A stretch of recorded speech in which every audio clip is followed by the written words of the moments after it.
All right, hi everybody. In this video, I want to walk through how we can create some basic plots in R using what is called base R. That means kind of if we were to just open the box, take R and not use any additional packages, just using basic R, some plots that we could create.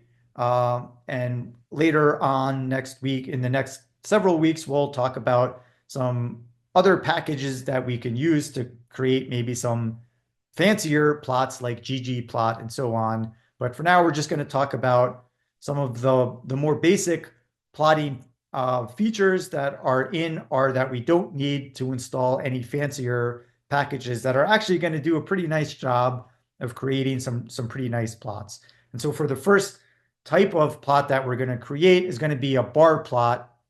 And depending on what type of data we're creating, whether we're just plotting one variable or whether we want to kind of create a plot that's going to compare multiple variables at once, whether the variables are categorical or quantitative, this is going to determine like what type of plot is reasonable. So that's kind of the first question is like, how many variables do we want to plot? What type of variables are there? What is a reasonable plot to choose? That's something that you need to think about first of all. And then it's like, okay, how can we use R to create that plot?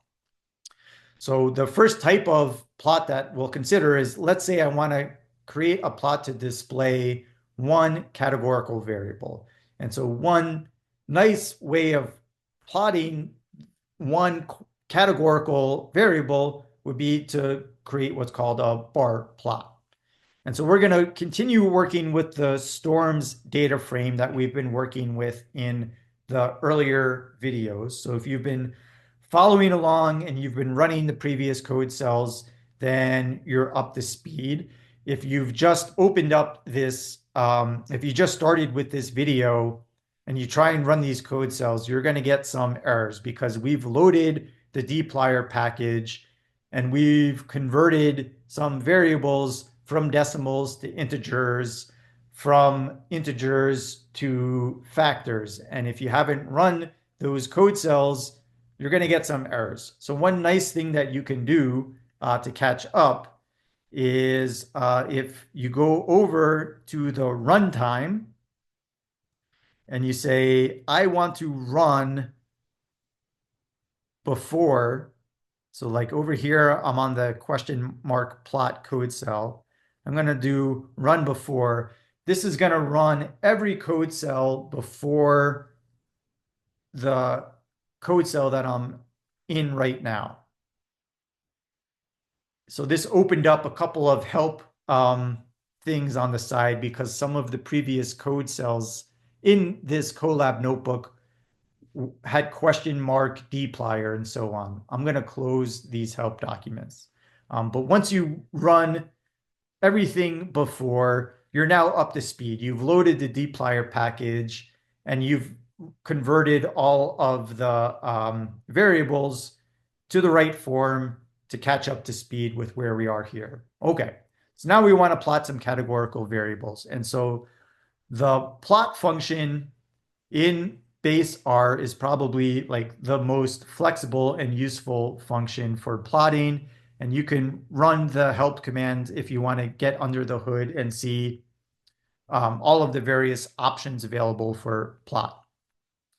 So let's say I want to plot the category variable for storms. So remember, category is like what category is the storm? Is it a category 1, hurricane, 2, 3, 4, or 5?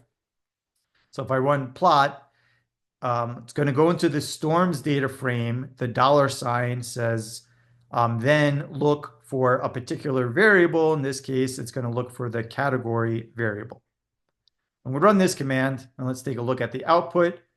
Here's bar plot. Looks pretty nice.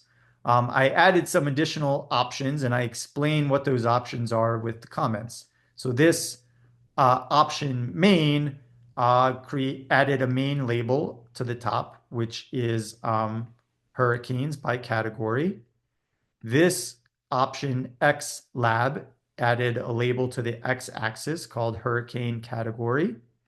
This option Y lab added a Y label, a label to the Y axis called frequency. And this option color changed the color to steel blue. And you can choose any old, there are all sorts of colors that you can choose. I would encourage you to like just Google colors in R and you'll see like a whole gigantic rainbow of colors that you can select. Um, and there are all sorts of other options that you can choose to make your plot as fancy or basic as you like.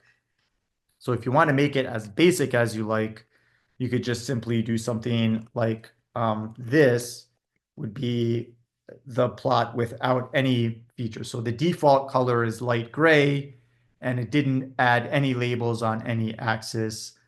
This is a slightly fancier plot, I suppose. It's at minimum, it's nice to put labels on the axes, and you can bling it out with as much color or not.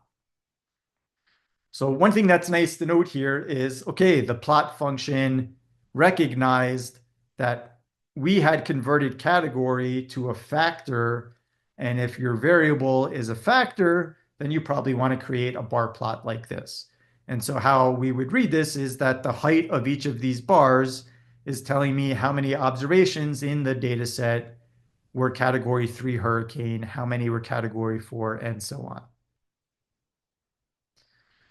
on. Month was a quantitative variable, was a numeric variable. We converted month to an integer.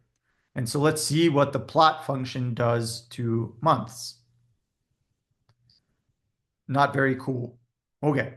This created what's called an index plot for month, which is not a very useful plot at all. So one thing that's worth noting here is that the plot function creates different output depending on the data type of the object that we're plotting or the number of things that we're plotting.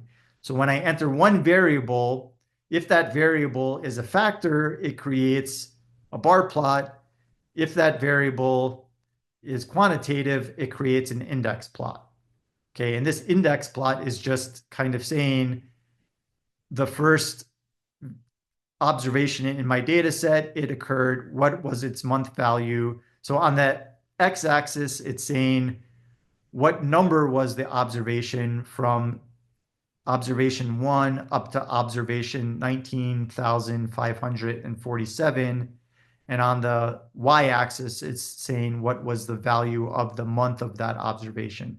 So there's really nothing useful, I don't think, that we get from the index of a value. It's just saying like, this was the first observation in our data set. This was the second observation in our data set.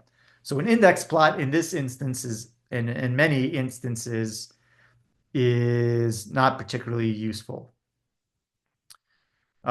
We really could think of month as a categorical variable, right? We are really thinking about, well, how many storms in our data set occurred in January?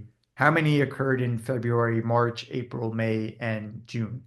So if I want to create a bar plot for the distribution of storms by month, then what I can do is tell R to treat months as a categorical variable. So I can apply the factor function to the month variable.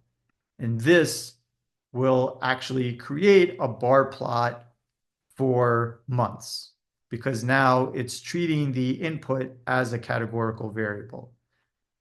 This is different from a histogram. This is a bar plot. And just note that there are no observations that occurred in month 2 or month 3.